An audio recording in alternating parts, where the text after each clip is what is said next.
Y ahora de regreso aquí en el último segmento de Auto 060, we're switching back to English again because we're going to share one of my favorite segments of the show when we talk to the great colleagues that we meet along the road, and we just met with Scotty Reiss from Shebuyscars.com. How are you? Good morning. How are you, Javier? Excellent, thank you. So we were guests of the diversity group of General Motors this past week in Detroit for the auto show, and it was a great experience to see how General Motors is doing more and more initiatives to incorporate more people into what to share what they do, right? That's right, exactly.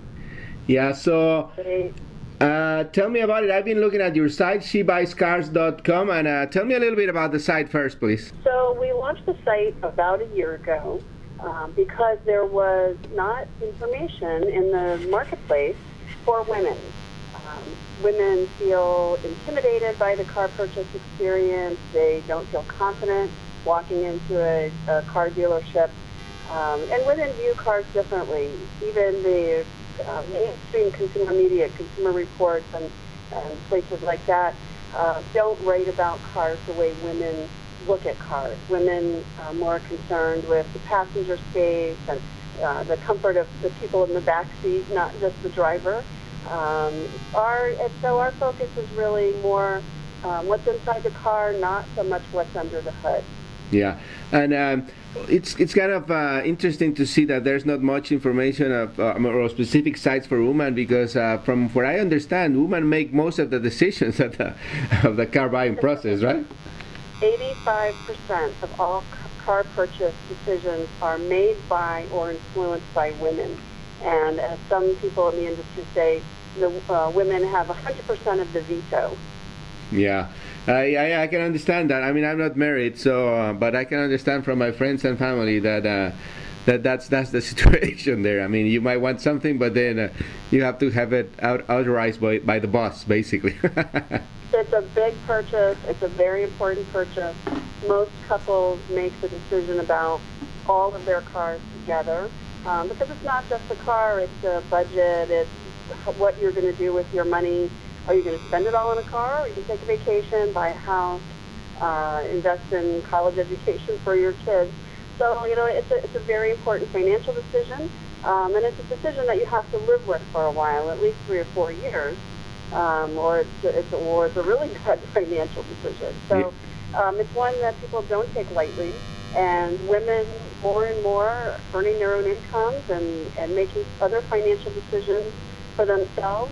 This is one that they have to do. They have to make, and so we're there to give them the information, give them the opinions of other women who have bought these cars, and we tell it like it is. We're your friends, and that's our position. We're telling you what your best friend would tell you about a car. Yeah, and also besides just like general tips, you have like information about financing and insurance and all those kind of things, right? Exactly. We'll help you with information, mostly stories from people who've been there, and advice from experts on how to negotiate, how to find a mechanic, how to find the perfect car, what to do if you find a dealer experienced insulting. We're there to answer questions, and we're there to tell the stories that people can identify with so that they feel more empowered.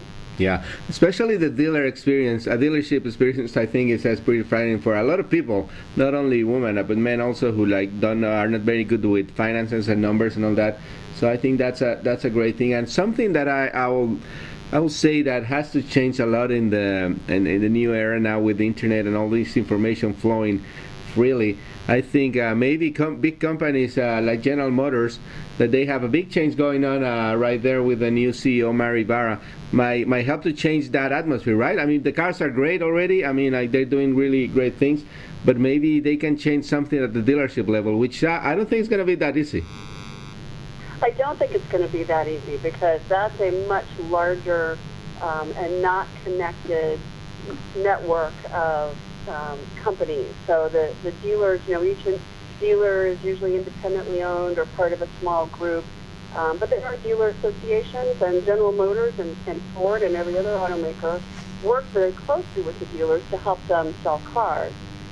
So they are invested in the process. And the changes that we've seen in General Motors, and we can talk about that, but it's interesting that the changes that we're seeing as consumers are just coming to light to us right now, but these are things that have been in the works for a while, and they are very much targeting their dealer networks to institute those same changes there as well. And in fact, some of the brands are a little more ahead of the game. Chevrolet is one that has been already invested in some dealer training and putting in programs and that will make it easier, more transparent, less confusing for a buyer to come in and buy a car. And that's something that we're seeing. We're hearing from women that Chevrolet is a great place to buy a car. They have a great experience there. And I think General Motors recognizes that is key to selling the car. Building a great car is one thing, but you have to get people into the showroom and into those cars and signing on the dotted line. Yeah, and now that once they get there, I mean, like a really small interaction with the wrong person can ruin everything, which is a shame because, I mean, like the companies make the great cars. They build these great facilities, like the new dealership from Chevrolet. You're right. I mean, I have one nearby by my house, and it's beautiful. But maybe if you don't have that right connection for 1 second, maybe everything can be ruined, right? That's exactly right. And in fact, we've had several women writing about their experience and walking out of dealers because they go in with their husband, and the husband says, "Talk to her, don't talk to me," and the salesman talks to the man. Yeah, they ignore the woman completely, right? I'm the client. I'm the customer here. You have to talk to me. And the salesmen, often they just are so trained to talk to the man, that the man is the one who's going to sign the deal. All of the automotive media, almost all of it, is targeted to men. So that's one reason we're here, because we want to change not only how empower our audience of women, but also change how the dealers and the automakers approach women, how they talk to us, and how they view us. That's great. So, Scotty, very briefly, because unfortunately we're running out of time in this final segment of the show. I mean, I'm sure that you have got a lot of feedback from your readership about the appointment of Mary Barra, right? Yes, that was an announcement that had our whole world just cheering, because it's what Mary Barra's appointment signals are several things. One is that the culture changes that went into place in General Motors 5 years ago took hold. 5 years ago, they brought in a new CEO. They fired all the old boys club who had been running the place, and they put down new standards and new expectations. And they were going to promote women. They were going to promote diversity. They were going to promote people from all walks of life, train them, put the best and brightest people in jobs, not the old boys. And so what this says is that works. Yeah. It works because they're building great cars, their sales are up, their stock price is up, they paid back the government, they did everything that they set out to do using those strategies of diversity. Excellent. And so Mary Barra's appointment to the CEO, on a national level, she broke the glass ceiling. She's the first woman to run an auto company. But what that really says is all the things that they set out to do, they did, and she's proof of it. Yeah. And it's a great message to the consumer that this is a car company who gets me.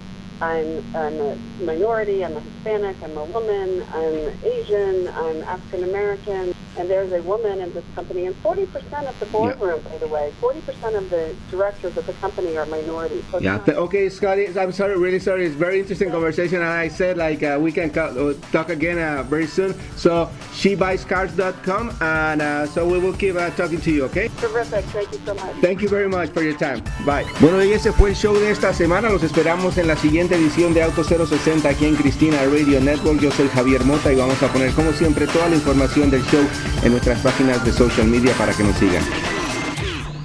Este programa fue una producción de National Latino Broadcasting.